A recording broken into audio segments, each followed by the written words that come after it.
প্রিয় শিক্ষার্থীরা, তোমাদের সবাইকে শুভেচ্ছা জানিয়ে চতুর্থ শ্রেণীর গণিত বিষয়ের ক্লাস শুরু করছি। আমি আইভি সেন টিচার। আজকে আমাদের পাঠ্য বিষয় হচ্ছে দ্বিতীয় সাময়িক পরীক্ষার নমুনা প্রশ্ন। শিক্ষার্থীরা, অনলাইন ক্লাসে বিজ্ঞান বিষয়ে পিআর টিচার এবং আইভি টিচারের সহযোগিতায় তোমাদের দ্বিতীয় সাময়িক পরীক্ষার সিলেবাস সম্পন্ন হয়েছে। আশা করি তোমরা পুরো সিলেবাসটা পড়েছো, সিলেবাসের যে অধ্যায়গুলো ছিল সেগুলো পড়েছো এবং পরীক্ষার জন্য সম্পূর্ণ প্রস্তুত নিয়েছো। তো আজকে আমি তোমাদের সামনে দ্বিতীয় সাময়িক পরীক্ষার সিলেবাস অনুযায়ী একটা নমুনা প্রশ্ন নিয়ে আলোচনা করব। তোমরা প্রশ্নটি আমার সাথে দেখবে এবং পরবর্তীতে সময় ধরে পরীক্ষাটা অংশগ্রহণ করবে। তো পরীক্ষায় সিলেবাসে প্রশ্নে যাওয়ার আগে আমরা একটু পরীক্ষার সিলেবাসটা আবার একটু দেখে নিই।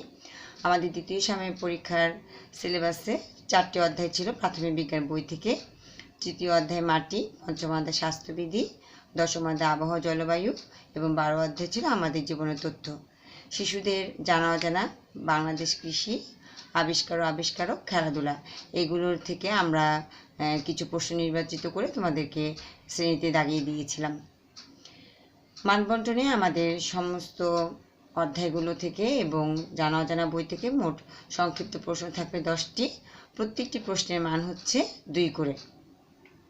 শূন্যস্থান পূরণ থাকবে 5টি, প্রত্যেকটির মান 1 করে। মিল করো থাকবে 5টি, প্রতিটির মান 2 করে। রচনামূলক প্রশ্ন থাকবে 5টি, এর প্রতিটির মান 7 করে। মোট 35 নাম্বার, সর্বমোট হচ্ছে 70 নাম্বারে আমাদের পরীক্ষাটা হবে। তো আমাদের সহযোগিতা, তোমাদের প্রচেষ্টায় তোমাদের কেমন প্রস্তুতি হলো সেটার জন্য কিন্তু আজকে আমাদের প্রশ্নপত্র নিয়ে আলোচনা। আমাদের সময় থাকবে 1 ঘন্টা 30 মিনিট। তোমরা 1 ঘন্টা 30 মিনিট সময় ধরে 70 নাম্বারের পরীক্ষাটায় অংশগ্রহণ করবে। তো প্রতিটি প্রশ্নের মানও দেয়া থাকবে। যদি মনে করো যে তুমি কোনো প্রশ্ন আগে পরে হয়ে যায়, কিন্তু তুমি যে প্রশ্নটা লিখবে সেই প্রশ্নের উত্তরটা যেন ঠিক হয়। তুমি একটা প্রশ্ন লিখে আর একটা প্রশ্ন উত্তর লিখবে না, তাহলে কিন্তু তোমার মার্কস কাটা যাবে। আর 1 নম্বরে যে প্রশ্নগুলো আছে, নিচে প্রশ্নগুলো উত্তর লিখো, এগুলো কিন্তু অবশ্যই পূর্ণ বাক্য লিখতে হবে। আমরা শ্রেণীতে এগুলো আলোচনা করেছিলাম। সেটা আমরা প্রশ্নগুলো পড়ি। একে আছে নিচে প্রশ্নগুলো উত্তর লিখো। কতে আছে কোন ধরনের মাটি উর্বর? খ সুস্থ থাকার সবচেয়ে ভালো উপায় কী? গ বায়ুর তাপমাত্রা পরিবর্তন কিসের ভিত্তিতে হয়? ঘ তথ্য ও যোগাযোগ প্রযুক্তি কী? ও বাংলাদেশের প্রধান বনজ সম্পদগুলো কী কী? চ টেলিস্কোপ কে আবিষ্কার করেন? ছ সাবগেমসের অন্তর্ভুক্ত দেশগুলির নাম লিখো। বর্গীয় জ লিথোগ্রাফ কী? ঝ পানি নিরাপদ করার উপায়গুলো কী কী? ইয় 17তম এশিয়ান গেমস কোথায় কখন অনুষ্ঠিত হয়? অনুষ্ঠিত ছেলেরা এটা ট এসেছে, ঠ দিয়ে নিব অনুষ্ঠিত বানানটা। তো এখানে প্রতিটি প্রশ্ন অবশ্যই তোমাকে পূর্ণ বাক্যে লিখতে হবে। যদি পূর্ণ বাক্যে না লিখো তাহলে 1 মার্কস কাটা যাবে। আর বানান খেয়াল করতে হবে, এখানে প্রতিটি বানানের জন্য হাফ করে মার্কস আছে, ঠিক আছে? আর প্রশ্ন যা লিখবে, যে প্রশ্নটা লিখবে সেই প্রশ্নের নাম্বার অবশ্যই দিবে এবং সেই প্রশ্ন উত্তর করবে। আর অবশ্যই নাম্বারগুলি মার্জিনের ভিতর দিবে। 2 নংয়ে আছে শূন্যস্থান পূরণ, প্রত্যেকটি মান 1 করে। অবশ্যই পুরো শব্দটা, বাক্যটা উঠাবে এবং যে শব্দে শূন্যস্থান সেই শব্দের নিচে দাগ দিবে। দাগ না দিলে তোমার এখানেও মার্কস কাটা যাবে। ক খ গ ঘ ম 5টি আছে। মাটি ড্যাশ জীবনের জন্য অত্যন্ত ক্ষতিকর। খ ডায়রিয়া হলে আমাদের ড্যাশ গ্রহণ করা উচিত। গ থার্মোমিটারের আবিষ্কারক ড্যাশ। প্রতিদিন আমরা প্রচুর ড্যাশ পাই। ও বায়ুপ্রবাহ হলো বায়ুর ড্যাশ অবস্থা। এ হচ্ছে আমাদের 2 নম্বরের প্রশ্ন। 3 নম্বরে আছে বাম পাশের বাক্যাংশের সাথে ডান পাশের বাক্যাংশ মিল করো। তুমি এখানে কোনো প্রশ্ন তুলবে না, তুমি শুধু প্রশ্ন থাকবে, তুমি সরাসরি উত্তরে চলে যাবে। ক নাম্বার দিয়ে, খ নাম্বার দিয়ে, গ নাম্বার দিয়ে।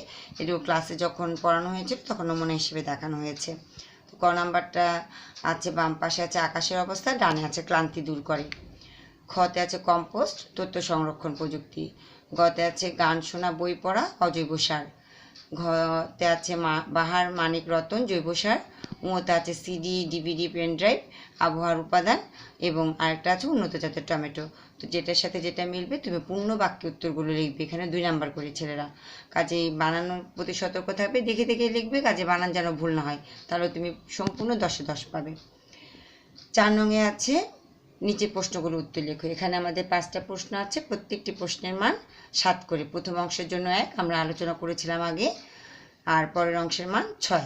কাজেই বলা হয়েছিল যে প্রথম অংশ উত্তরের পরে এক লাইন ফাঁকা রেখে দ্বিতীয় অংশ উত্তরে যাবে। ঠিক যেভাবে শেখানো হয়েছে ওভাবে অ্যান্সারটা করার চেষ্টা করবে।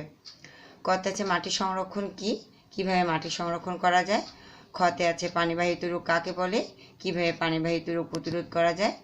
গতে আবহাওয়া পরিবর্তনের ধারাকে কি বলে, আবহাওয়া ও জলবায়ুর মধ্যে 3টি পার্থক্য লিখো।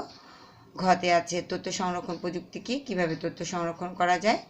উঁতে খাবার স্যালাইন কেন খেতে হয়, তোমার পাঠ্যপুস্তক অনুসারে বাড়িতে খাবার স্যালাইন তৈরির প্রক্রিয়াটি চিহ্নিত চিত্র অঙ্কন করো। এভাবে আমাদের প্রশ্ন থাকবে।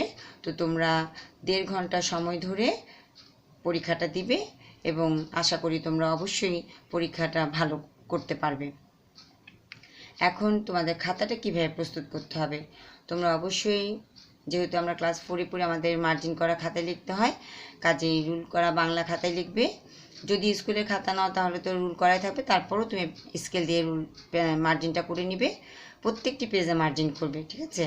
আর উপরে লিখবে দ্বিতীয় সাময়িক পরীক্ষা লিখবে এবং নাম, শ্রেণী, শাখা, রোল, বিষয়, তারিখ এগুলো তুমি বাংলায় লেখো অথবা ইংরেজিতে লেখো, কিন্তু স্পষ্ট অক্ষরে লিখবে যাতে পড়তে সমস্যা না হয় এবং রোলটা যেন সুন্দরভাবে বোঝা যায়। তো আমরা এভাবে পরীক্ষা অংশগ্রহণ করব এবং সময়ের মধ্যে অবশ্যই আমরা আশা করি পরীক্ষাটা শেষ করতে পারবো।